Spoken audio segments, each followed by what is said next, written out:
I am about to deliver a lecture on the subject, the master plan, Dajjal's master plan for Akhiru Zaman is to bring about Shia-Sunni civil war in Islam. They tried it when Saddam Hussein attacked Iran. And the war lasted for 8 years.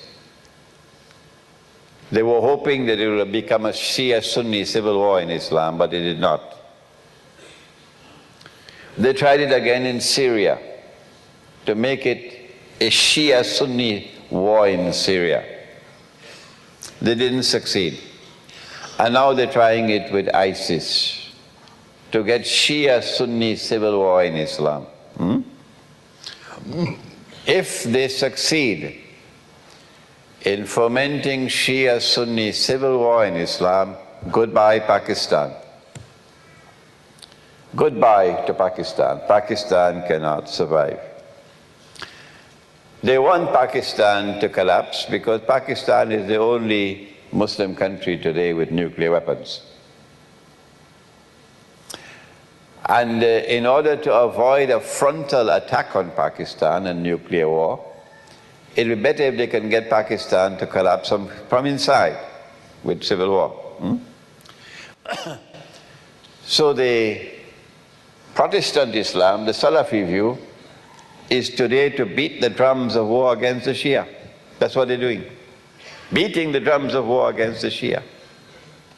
This is why I travel to Iran again and again, to try to build solidarity with the Shia ulama.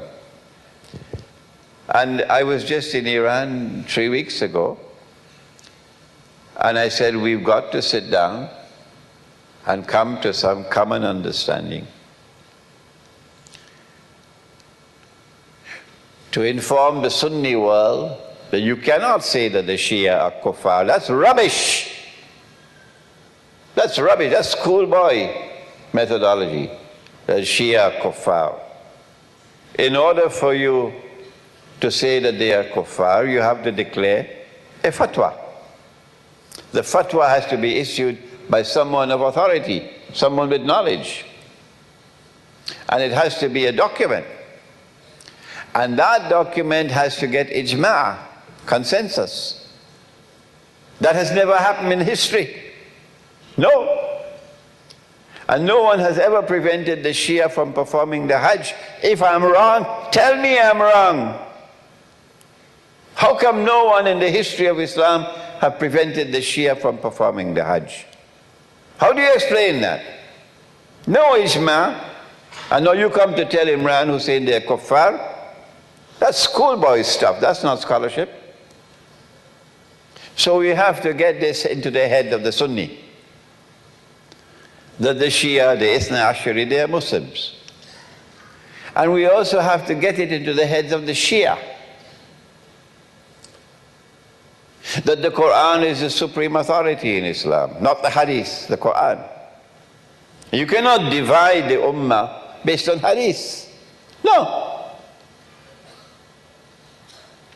Is there anything in the Quran which states plainly and clearly that succession to leadership in Islam is divinely ordained and restricted to the house of the Prophet ﷺ? No, the Quran does not establish that. That's from the Hadith, not the Quran. And you cannot establish a belief system only on the Hadith. It has to be supported by the Quran. And so you should stop. Stop it. Stop ever saying that Abu Bakr Siddiq and Umar Farooq and Uthman Ghani radiallahu ta'ala anhum, that they were usurpers. That is a sinful thing to do. That's nonsense. It's false. Stop it. You cannot establish a belief system based on hadith, unsupported by the Quran. So we've got to bridge the divide, the Shia-Sunni divide on these two issues. And hopefully I pray that Allah may help us that we can prevent Shia Sunni civil war in Islam.